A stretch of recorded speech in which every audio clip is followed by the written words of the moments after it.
Hello friends, मैं अमरेश कुमार यादव स्वागत करता हूं अपने यूट्यूब चैनल मैथ्स मैग में। तो दोस्तों, जैसा कि आप लोग देख रहे हैं, आज हम चैप्टर 3, ठीक है, जो दो चर वाले रैखिक समीकरण युग्म है, उसका एग्जाम्पल 11 सॉल्व करेंगे। ठीक है, और एग्जाम्पल 11 जो है एग्जाम्पल 11, 12 और 13, ठीक है, इस वीडियो में हम सॉल्व करेंगे। तो एग्जाम्पल 11 पहले देख लेते हैं क्या है। एग्जाम्पल 11 है, दो व्यक्तियों की आय का अनुपात 9:7 है और उनके खर्चों का अनुपात 4:3 है।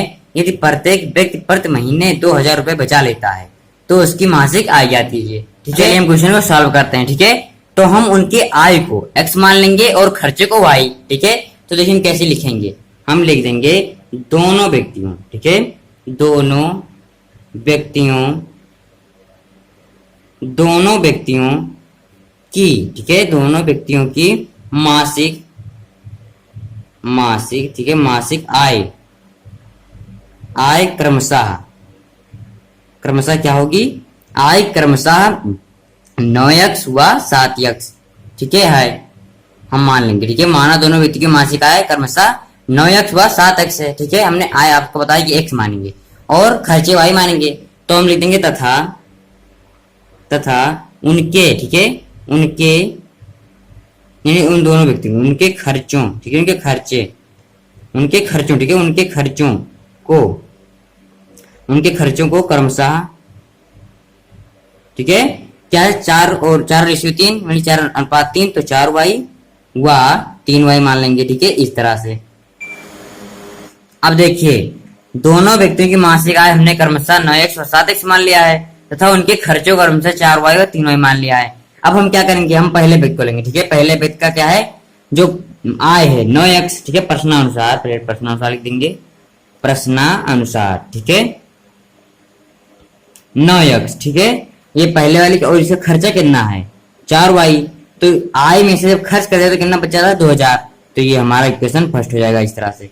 ठीक है, देखिए आय का अनुपात 9x है, 9 और 7, तो यानी कि पहले व्यक्ति का 9x और खर्चे 4y, तो 9x माइनस 4 बराबर 2,000। और दूसरे व्यक्ति का इसी तरह देख लेंगे, तो उसका आय 7x और खर्चे 3y, तो माइनस 3y और 2,000 इसका भी ये भी बचा लेता है, तो 2,000 ये हो जाएगा। समीकरण नंबर 2 हो जाएगा इस तरह से। ठीक है, अब हमें इन्हें विलोपन विधि से हल करना है। अब देखिए हम विलोपन विधि से कैसे हल करेंगे। इसमें देखिए 9 है, 7 है, 4 है, 3 है। विलोपन विधि में हल करने से पहले हम क्या करते हैं, दोनों में से किसी एक चर को बराबर करते हैं। अब हमें देखिए इसमें तो बराबर हो ही नहीं सकता, 9 से 7 कोई मिल ही नहीं रहा है, 4 से 3, तो इसमें क्या करेंगे, हम इसमें समीकरण 1 में, ठीक है, अगर ऐसा कंडीशन की नहीं मिल रहा हो किसी से, तो हम दोनों समीकरण में गुणा करेंगे। ठीक है, बराबर करने के लिए से आप जैसे यहाँ पर अगर 4 था, यहाँ पर 2 होता, तो समीकरण 2 में 2 से गुणा कर देते तो बराबर हो जाता।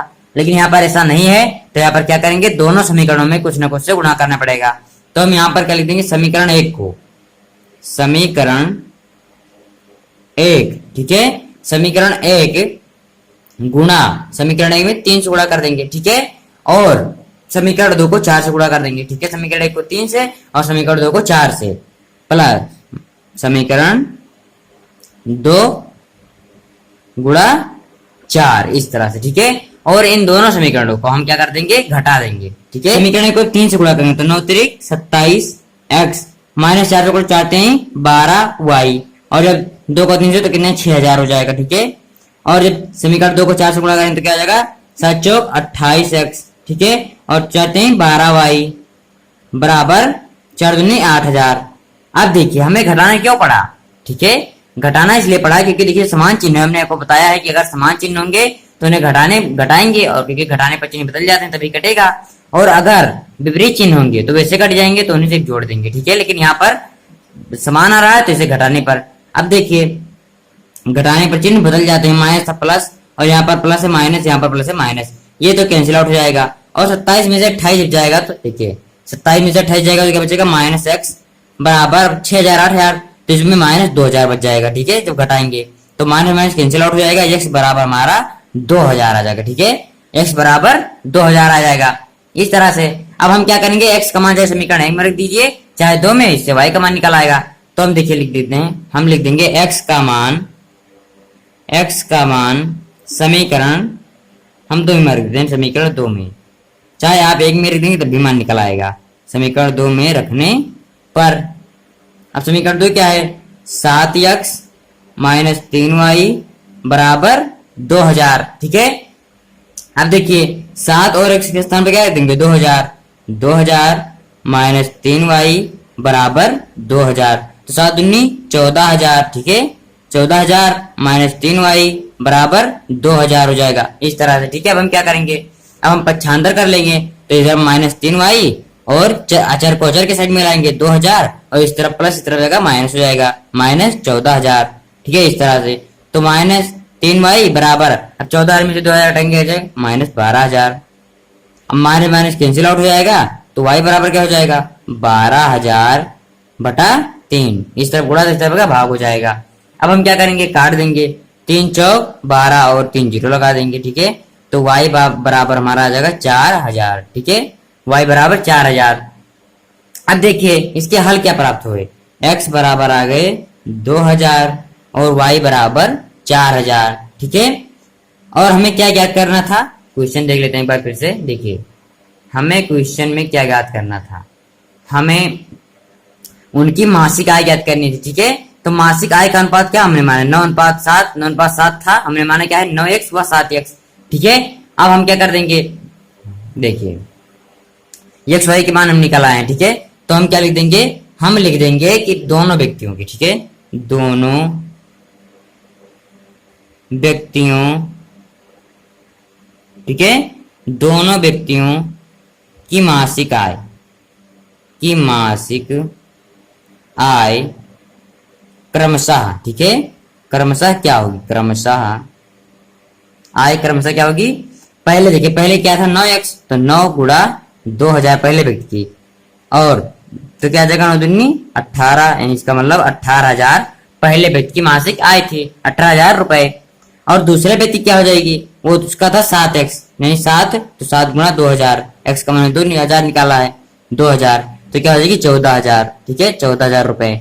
इस तरह से दोनों व्यक्ति की मासिक आय 18000 और 14000 रुपए हो जाएगी। अब अगर देखिए हमें इसमें नहीं दिया है, अगर हमें खर्चे का भी अनुपात निकालना हो, जिसे इसमें क्वेश्चन में तो यही पूछा है, लेकिन हम आपको बता देते हैं कि अगर आपको इसी तरह से क्वेश्चन आए उसमें पूछ ले कि हाँ दोनों व्यक्तियों के खर्चों कितने खर्चे हुए मासिक खर्च, ठीक है, तो खर्च कैसे क्या निकालेंगे, तो हम लिख देंगे दोनों, ठीक है, दोनों व्यक्तियों, ठीक है, दोनों व्यक्तियों की मासिक खर्च, ठीक है, दोनों व्यक्तियों की मासिक खर्च क्या हो जाएगी, पहले व्यक्ति 4y खर्च करता है तो 4, और y का मान में क्या निकाला 4000, तो 4000 हो जाएगा, तो 4 चौक 16, यानी कि पहले व्यक्ति, ठीक है, 16000 रुपए खर्चा करता था, और दूसरा व्यक्ति क्या हो जाएगा उसका 3y, तो 3 गुणा 4000, 4 3 12000, ठीक है, तो दूसरा व्यक्ति जो है 12000 रुपए खर्च करता था, पहला व्यक्ति 16000 और पहला व्यक्ति 18000 बचा,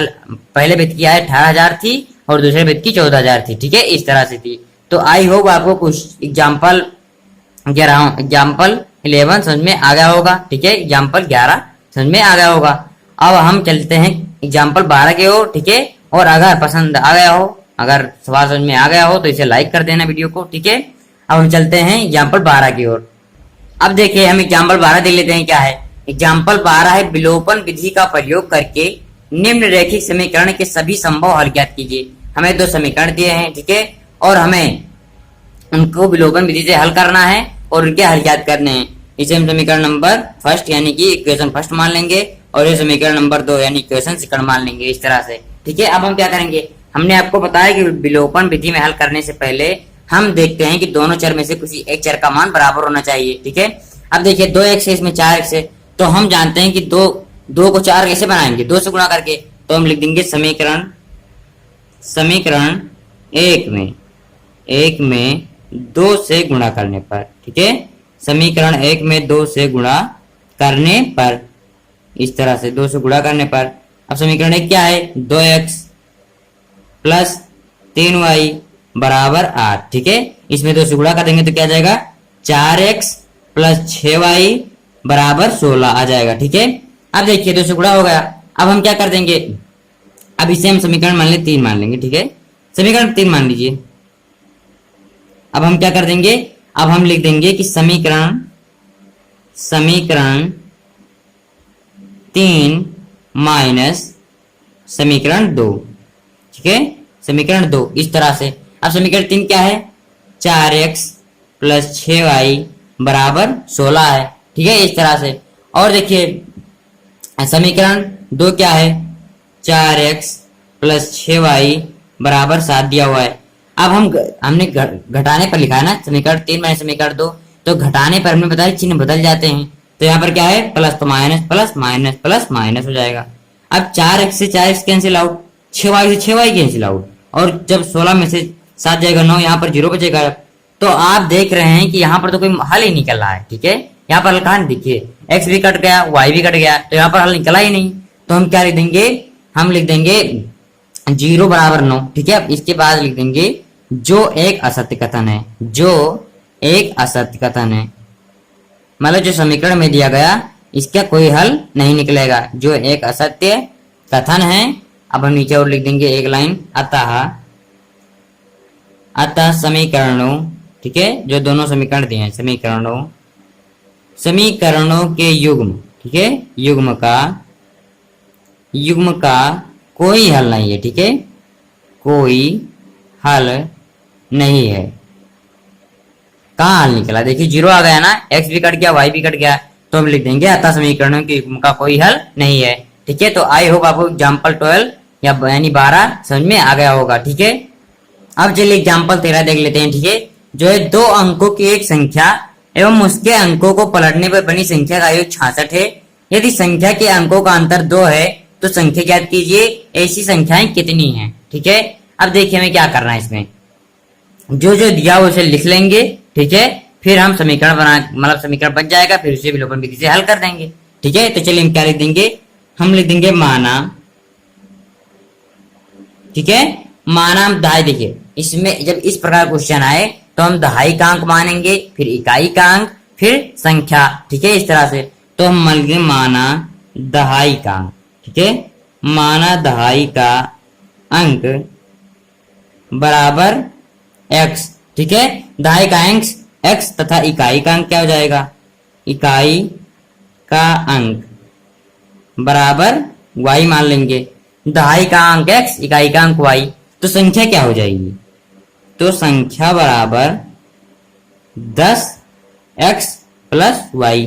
अब ये कैसे आया, दहाई का मतलब 10, इकाई का मतलब 1, तो y, और 10 दहाई का मतलब 10x प्लस y, ये संख्या हो जाएगी, ठीक है। इस तरह से आप इसे मतलब रट लीजिए एक तरफ से कि अगर इस प्रकार क्वेश्चन आएगा, आप ये मतलब आप भूलिए मत, ये क्वेश्चन बहुत इंपॉर्टेंट है, ठीक है। तो आप इस तरह से कि अगर इस प्रकार क्वेश्चन, तो दहाई का अंक x, इकाई का अंक y और संख्या 10x प्लस y हो जाएगी, ठीक है। ये आपकी जुबान पर हो जाना चाहिए, ठीक है। इसको इस क्वेश्चन को इतनी बार लगा डालो, ठीक है, ये हो जाएगा। अब हम क्या कर देंगे, अब देखिए क्या कह रहा है कि 2 अंकों की संख्या में इसके अंकों को पलटने पर बड़ी संख्या का योग 66 है। तो हम लिखिए प्रश्नानुसार 2 अंकों से बनी संख्या, ठीक है। अब 2 अंकों से बनी क्या है, 10x प्लस y, ठीक है, और प्लस क्या कह रहा है, इसको और उसको पलटने में भी संख्या का योग, ठीक है, इसे जोड़ देंगे। प्लस क्या है 10, जब पलट देंगे तो 10x प्लस y था, तो पलट देंगे तो 10y प्लस y। देखिए जब पहले संख्या थी 10x प्लस y, और जब पलट देंगे तो 10y प्लस x हो जाएगी, और इन दोनों का योग 66, ये हमें दिया हुआ है। अब हम क्या कर देंगे, 10x plus y plus 10y plus x बराबर 66। अब हम देखिए क्या कर देंगे, 10x और 1x, तो क्या हो जाएगा 11x, 10y और y 11y बराबर 66। अब आपको इसमें कुछ कॉमन लग रहा है, हाँ लग रहा है, इसमें 11 कॉमन हो जाएगा, 11 कॉमन होंगे तो क्या बच जाएगा, x प्लस y बराबर 66।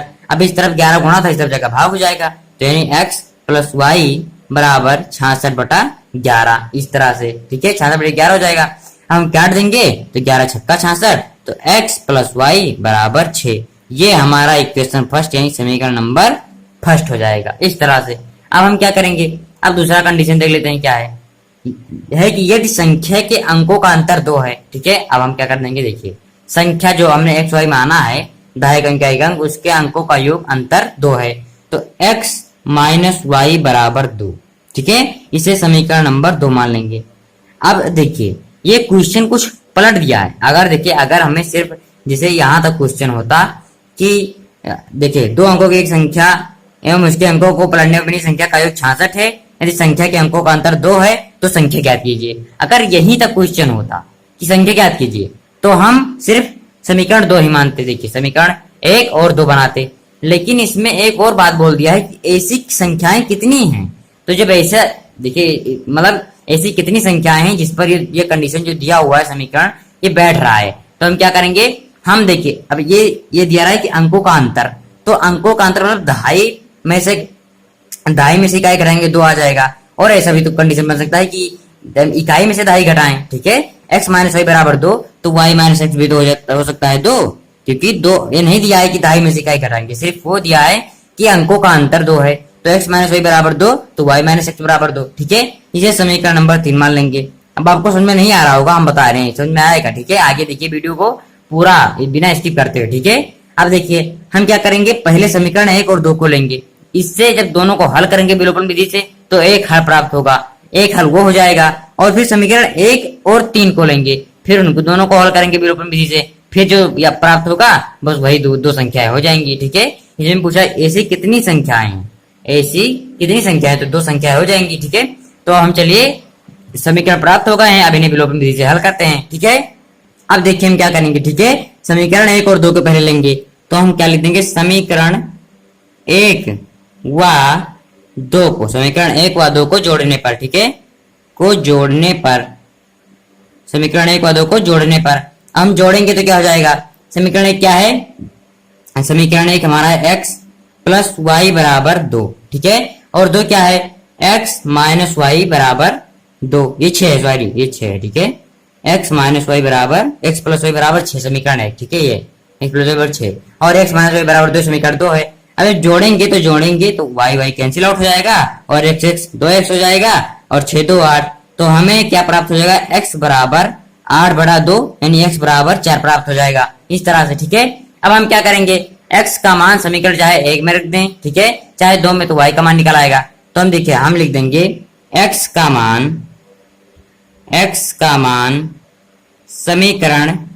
समीकरण चलिए हम 2 में रख देते हैं, समीकरण 2 में रखने पर अब समीकरण 2 क्या है देख लीजिए, समीकरण 2 क्या है, x माइनस वाई बराबर 2, तो क्या हो जाएगा, x माइनस वाई बराबर 2, इस तरह से, ठीक है, इस तरह से हो जाएगा। अब देखिए हम क्या कर लेंगे, x माइनस वाई, तो हमने x का मान 4 निकाल लिया है, ठीक है, x का मान क्या निकाल लिया है, 4 निकाल लिया है, x का मान हमने 4 निकाल लिया है, तो क्या हो जाएगा, 4 माइनस वाई बराबर 2, यानी कि माइनस वाई बराबर 2 और इस तरफ प्लस ऐसा जगह माइनस हो जाएगा, 2 माइनस 4 यानी माइनस वाई बराबर हमारा माइनस 2 हो जाएगा, हमारे माइनस कैंसिल, तो y बराबर हमारा 2 हो जाएगा, ठीक है। तो हम संख्या क्या हो जाएगी, संख्या क्या हो जाएगी, संख्या 10x प्लस वाई, मतलब x का मान 4 निकला, 10 प्लस 4 और प्लस y का मान 2, तो संख्या हमारी 40 और प्लस 2 यानी संख्या हमारी 42 हो जाएगी, इस तरह से, ठीक है, संख्या हमारी 42 हो जाएगी। देखिए अब जब हम क्या करेंगे, जब समीकरण 1 और 2 को लेंगे तो हमारी संख्या क्या आ जाएगी, 42 आ जाएगी, इसे नोट कर लीजिएगा, ठीक है, इस तरह से संख्या 42 आ जाएगी। अब हम समीकरण 1 और 3 को लेंगे, जिससे हमारा एक संख्या और आ जाएगी, ठीक है। तो यही पूछ रहा था कि ऐसी कितनी संख्या है, 2 संख्या होंगी, तो एक 42 आ गई और एक जब हम 2 और 3 को हल करेंगे तो आएगी, ठीक है। तो आप लोग इसे नोट कर लीजिएगा, क्या कर देंगे, ठीक है। अब हम समीकरण 1 और 3 को लेंगे, समीकरण 1 और 3, तो समीकरण 1 क्या है, समीकरण, ठीक है, 1 प्लस समीकरण 3, इस तरह से लिख देंगे, समीकरण 1 प्लस समीकरण 3, समीकरण 1 क्या है, x प्लस वाई बराबर 6 और 3 क्या है, ठीक है, y माइनस एक्स था तो इसे माइनस एक्स कर देंगे, प्लस y बराबर 2 हो जाएगा। अब देखिए जब जोड़ देंगे तो x कैंसिल आउट हो जाएगा, तो y 2y बराबर 6 2 8, तो यानी y बराबर हो जाएगा 8/2 और काट देंगे तो y बराबर हमारा 4 आ जाएगा, इस तरह से। अब अगर हम y का मान समीकरण में रख दें, y का मान, ठीक है, y का मान समीकरण 1 में रखने पर, तो जब 1 में रख देंगे तो समीकरण क्या है, x प्लस वाई बराबर 6, तो x और प्लस वाई के मान स्थान पर 4 बराबर 6, तो x बराबर क्या हो जाएगा, 6 माइनस 4 यानी कि 2, x बराबर 2, तो x बराबर 2 प्राप्त हो जाएगा हमें और y बराबर 4 प्राप्त हो जाएगा। तो संख्या क्या हो जाएगी, तब संख्या बराबर क्या हो जाएगी, संख्या बराबर हो जाएगी 10, x प्लस वाई था तो 10 गुणा 2 प्लस 4, तो 10 दूना 20 और 2 प्लस 24 हो जाएगी, ठीक है, इस तरह से। तो देखिए हम आपको क्या बताया कि जब हम समीकरण 1 और समीकरण 2 को लेते हैं तो संख्या 42 आती है। ठीक है, क्या आती है? संख्या 42। और जो समीकरण 1 और 3 को लेते हैं संख्या 24 आती है। और देखिए दोनों में कंडीशन बैठ रहा है कि नहीं। देखिए क्या कह रहा था क्वेश्चन कि 2 अंकों की एक संख्या है। ठीक है, देखिए मान ले 24 है। ठीक है, 24 है और 42 2 अंकों की एक संख्या है। अब ऐसी कितनी संख्या क्वेश्चन में था ना, तो देखिए एक तो 24 आ गई और दूसरी देखिए यहाँ पर देख लीजिए 24 और 42। ठीक है, दोनों का इसे सत्यापन हो जाएगा। ठीक है, क्वेश्चन सही कि नहीं। तो 24 और 42 जोड़ते हैं 66 आता है कि नहीं आता है। जिसे क्वेश्चन हमारा था कि 2 अंकों की संख्या 24 और उनको जो पलटने पर बनी संख्या, तो 24 को पलट देंगे तो 42 हो जाएगा, इनको जोड़ेंगे 66 आ जाएगा। ठीक है, और अंकों का अंतर 2 है, यानी कि 4 - 2, तो 2 अंतर आता है। इसी तरह से अगर हम 24 में देखा, अगर हम 42 में देखें तो देखिए 42 संख्या जो हमने पहले निकाली थी 42, तो 42 है, 42 और प्लस जब इसे पलटेंगे तो 24 हो जाएगा, इसे जोड़ेंगे 66 आ जाएगा फिर, और 4 में से 2 घटाएंगे इसमें भी 2 आ जाएगा। ठीक है, तो हम कह सकते हैं कि वो संख्याएं वो जिसके 2 हल देखिए, एक तो संख्या 24 होगी और एक संख्या 42, ऐसी 2 संख्याएं हैं। ठीक है, जिनके अंकों को पलट जिन मतलब ऐसी 2 संख्याएं हैं जिनको वो संख्या और उसको पढ़ने में बनी संख्या को जोड़ने पर 66 आता है और उनके अंकों का अंतर 2 है। ठीक है, तो आई होप आपको एग्जाम्पल 13 समझ में आ गया होगा। ठीक है, समझ में आ गया होगा। ठीक है, और एग्जाम्पल 13 जान ली बोर्ड परीक्षा के लिए बहुत इंपॉर्टेंट है। तो ठीक है, तो आप लोग इसे अच्छे से 2-3 बार लगा लीजिएगा। तो आज के लिए इतना ही। ठीक है, हमारे चैनल मैथ मैक को ज्यादा से ज्यादा लाइक कीजिए, कमेंट कीजिए, शेयर कीजिए और हमारे चैनल को सब्सक्राइब कर लीजिए। ठीक है, और बेल आइकन को भी प्रेस कर दीजिए, नेक्स्ट वीडियो की नोटिफिकेशन आप तक पहुंचते रहे। तो आज के लिए इतना ही, कल फिर हाजिर होंगे धमाकेदार वीडियो के साथ। Thank you.